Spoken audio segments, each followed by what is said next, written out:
संकल्प करो अपने जीवन में कभी हम इस प्रकार के खोटे कार्य पाप के कार्य हैं उनका मैं त्याग करता हूँ। सप्त व्यसन ऐसे व्यसन हैं जो एक का भी अगर संपर्क कर लिया तो नरकों में ले जाए बिना छोड़ते नहीं है। ये खोटे कार्य हैं, इन खोटे कार्यों को त्याग करो, संकल्प। सप्त व्यसन तो आप जानते हैं, जुआ खेलना, मांस खाना, शराब का सेवन करना, चोरी करना, शिकार खेलना, परस्त्रियों से संबंध रखना और वेश्याओं से संबंध, इनमें से एक एक व्यसन ही आपके लिए नरकों में ले जाने के लिए समर्थ है। फिर जो सातों करता है उसकी दशा क्या होगी आप समझ। संकल्पित हो जाओ कि अपने जीवन में इन 7 व्यसन का कभी सेवन हम नहीं करेंगे। 5 पाप होते हैं, हिंसा, झूठ, चोरी, कुशील, परिग्रह। इन 5 पापों का सर्वथा पूर्ण रूप से त्याग करने वाले तो ये मुनिराज होते हैं, आरिकाएं होती हैं। लेकिन आप लोग घर में रह करके एक देश इन पापों का त्याग कर सकते हैं। स्थूल पापों का त्याग करके व्रतों को जो धारण कर लेता है उसकी फिर दुर्गति नहीं होती। जिन्होंने इन 5 पापों का एक देश भी त्याग किया है, एक एक पापों का भी एक देश त्याग किया है, स्थूल पाप का त्याग किया है, ऐसा वह दुर्गति का पात्र नहीं होता, नरकों में नहीं जाता।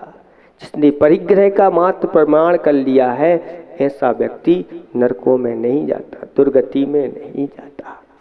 ऐसे आप लोग व्रतों को अंगीकार करो जिसके बाद हमेशा हमेशा संसार, शरीर और भोग, ये 3 चीजें हैं, इनसे विरक्ति की भावना भाव, इससे पुण्य ऐसा संचय होता है, वह पुण्य अनंत फल को देने वाला होता है। निरंतर शास्त्र स्वाध्याय की भावना करो, भगवान से भावना करो। जब भी ऐसे जिनवाणी के शब्द सुनने को मिल जाए तो अच्छी हमारी भावना बने, ऐसी भावना करना। गुरुओं की भक्ति करना, साधुओं की समाधि यानी उनकी निर्विकल्प धर्म ध्यान हो जाए ऐसी व्यवस्था करना। इसके माध्यम से विशिष्ट पुण्य का संचय होता चला जाता है। शक्ति को छिपाना नहीं, अपनी ये अपन के लिए मनुष्य जीवन मिला है, तन मिला है, तब करो, करो कर्म का नाश, रवि शशि से भी बढ़कर तुम में हो दिव्य प्रकाश। ये अगर आपके लिए मनुष्य जीवन मिला है तो इससे तप जरूर करना चाहिए, शक्ति नहीं छिपाना चाहिए। शक्ति के अनुसार शक्ति तप कहा गया है। महाराज आज होता नहीं, हमारा शरीर बहुत कमजोर है ना। आप अच्छे हट्टे कट्टे मोटे हैं और फिर भी कहते हैं कमजोर है। यहाँ देख रहे हैं आप लोग कैसे दुबले पतले महाराज बैठे हुए हैं और फिर भी वह तप करते हैं। आप अच्छे हट्टे खट्टे होकर के एक आसन करने में भी अब इधर उधर की सोचते हैं, नहीं, तप करना चाहिए। इसीलिए मनुष्य जीवन, नरकों में कभी तप होता नहीं, स्वर्गों में चले जाओगे वहाँ तप होता नहीं, त्रियंच भी ऐसे तप ज़्यादा नहीं कर पाते। ये मनुष्य जीवन तप करने के लिए मिला है। नरकों से एक बार निकल करके आप लोग यहाँ आ गए होंगे, त्रियंच गति से निकल करके आ गए हो, वहाँ भावना की होगी भगवान एक बार इन दुखों से मुझे निकाल लो। जैसे ही मुझे मनुष्य जीवन मिलेगा और मैं इस मनुष्य जीवन को पा करके तप करूँगा, संयम को धारण करूँगा। लेकिन जैसे ही यहाँ पर आए तो बस वही नॉन तेल लकड़ी परिवार, उसी में आप सब भूल गए और पूरा जीवन आपका निकल गया। कब करोगे, कहाँ करोगे, यही इसीलिए मिला।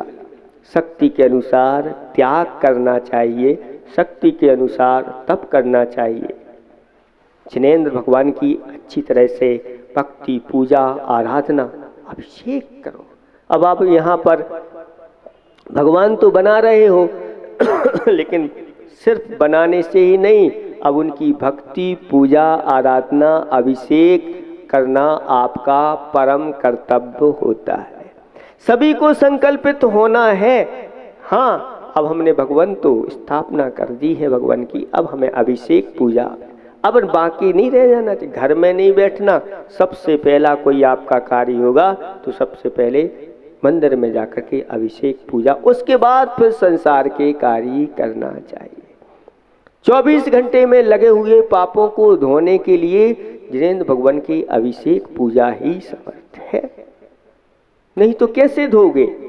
आप अपने शरीर को तो धो लेते हो, कपड़ों को धो लेते हो, आत्मा के साथ जो पाप का बंध हो रहा है उसको कैसे धोगे?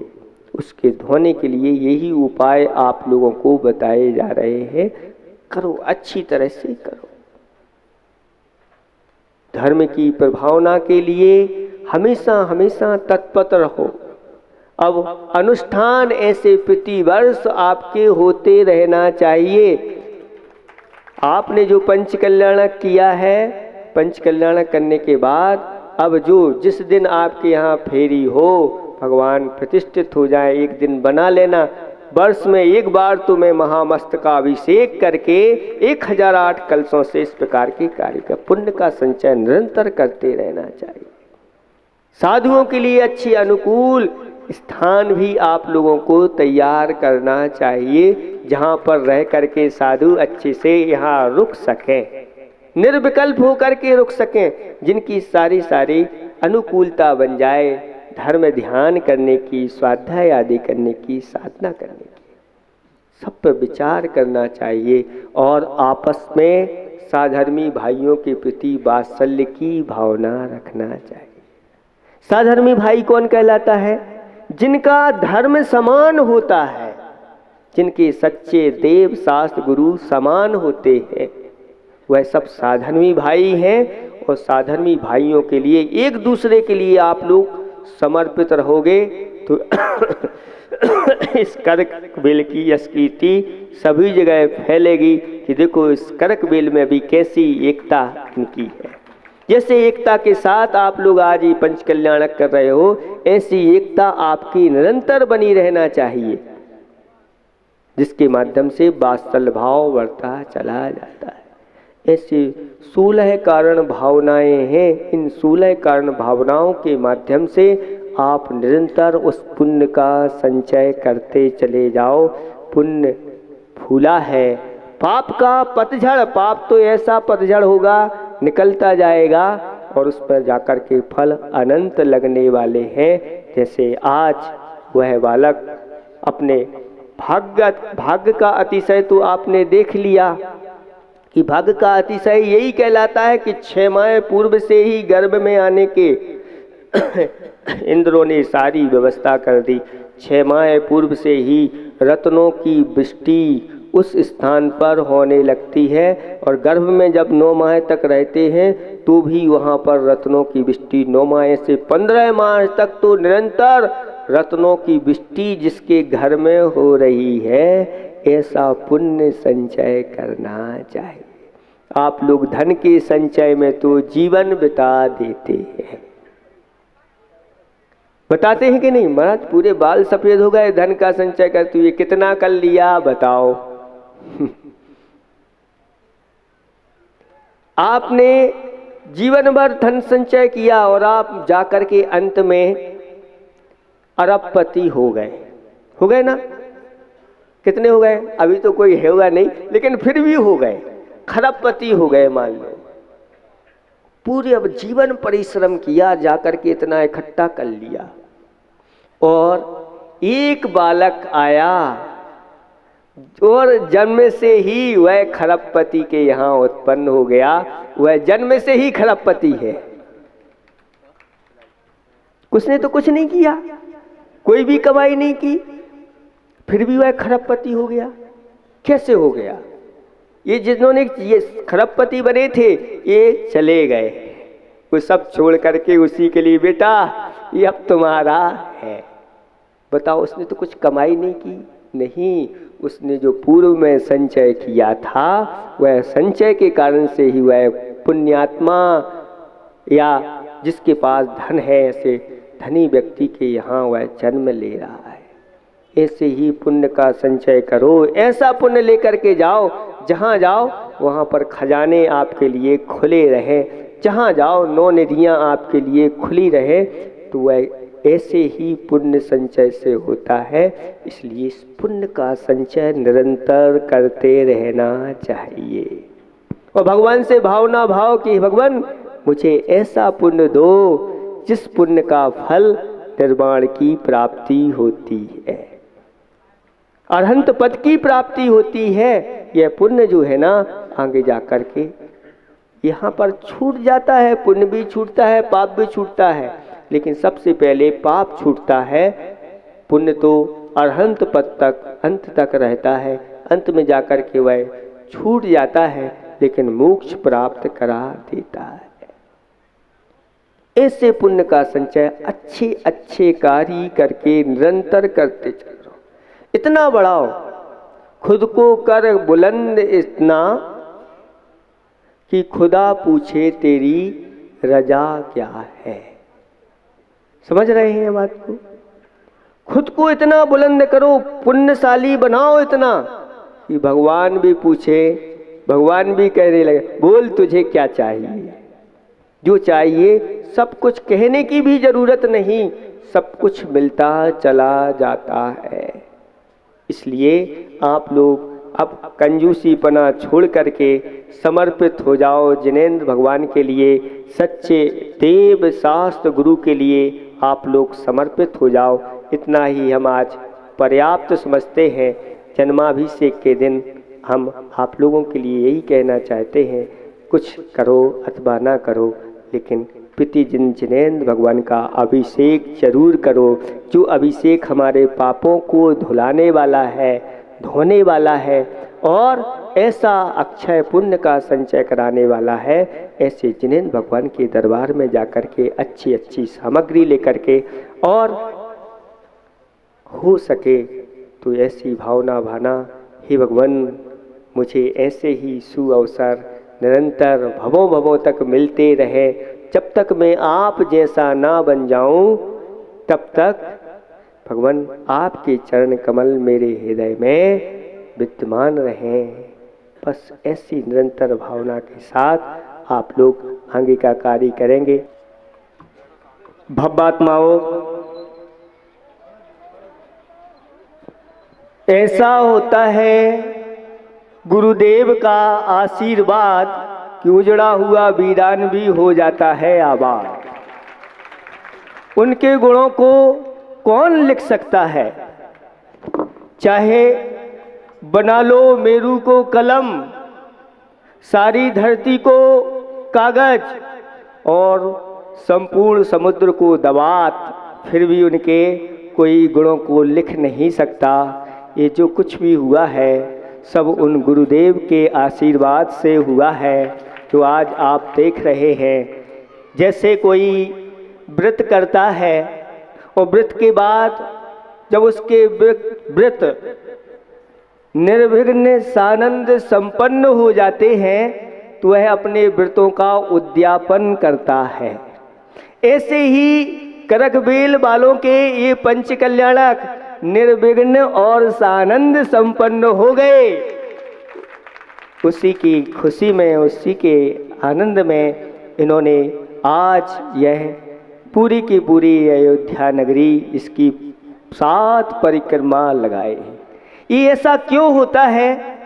तो युग के आदि में हमने आपको बताया था कि भरत चक्रवर्ती ने कैलाश पर्वत के ऊपर 72 जिनालयों का निर्माण कराया और पूरे कैलाश पर्वत की ऐसी ही परिक्रमा गजरथों के साथ निकाली थी। उसके बाद जब रामचंद्र जी जो महापुरुष हैं, 63 सलाका पुरुषों में जिनका स्थान आता है, जब वह लंका से वापस लौट रहे थे 14 वर्ष का वनवास करके, तब उन्होंने अयोध्या नगरी में ऐसे ही अनेक जिनालयों का निर्माण कराया और सैकड़ों गजरथों की यात्रा पूरी अयोध्या नगरी की परिक्रमा कराई थी। और जो भी तीर्थंकर अयोध्या नगरी में जिन्होंने जन्म लिया, वहाँ भी उनकी इस प्रकार से अयोध्या नगरी बना करके और पंच कल्याणकों का एक क्रम अनादिकाल से चला आ रहा है।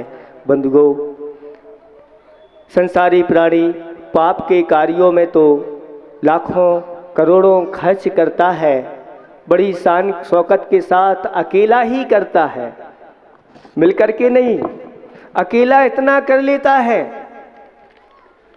और जब पंच कल्याणक की बात आती है तो अकेला वह हिम्मत नहीं कर पाता, तो सब पूरी समाज मिलकर के ऐसे भव्य कार्यक्रम को करती है और सारे के सारे लोग उसमें शामिल होकर के सब बराबर का हिस्सा ले जाते हैं।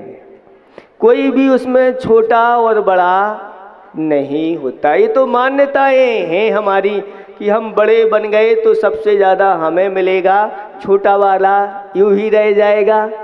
नहीं, आचार्य भगवान कहते हैं कि देखो, जब सौधर्मेंद्र अभिषेक करता है ना, तो सबसे पहला कलश कौन भरता है?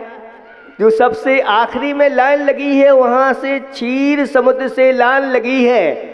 सबसे पहले जो अंत में रहता है वह कलश भरता है, फिर जाकर के दूसरे देवों के हाथों में जाकर के अंत में जाकर के स्वधर्मेंद्र के हाथ में आता है। यानी सभी लोगों की भावनाएं उसमें जुड़ जाती हैं। ऐसे ही इस पंच कल्याणक में भी सभी लोगों की भावनाएं जुड़ी हैं। यहाँ करकवेल में जैन समाज तो है ही, साथ साथ अजैन लोगों ने भी अपने दिल को खोल दिया अच्छी तरह से। जैसी भी इनकी चाह रखी इन लोगों ने, सबके लिए वह तैयार हो गए। जैसा अभी बताया था कि गोटे गांव में सुबह सुबह हमने बताया था कि पंच कल्याणक हुआ था, और गोटे गांव वालों ने भी अपने हृदय को खोल करके रख दिया कि जो भी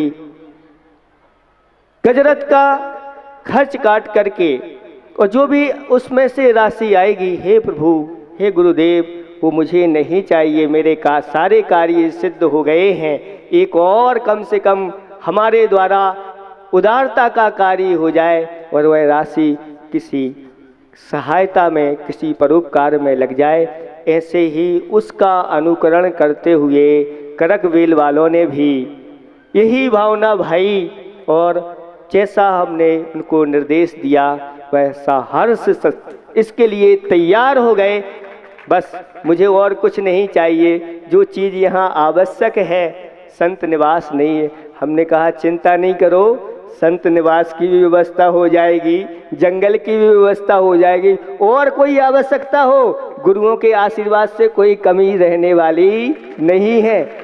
आप लोग तो अपनी भावना बना लो, सारी भावनाएं सबकी पूर्ण होगी, क्योंकि ये जिनेंद्र भगवान के प्रति आपका समर्पण है। और ये समर्पण आप लोगों के लिए अब कोई कमी रखने वाला नहीं है।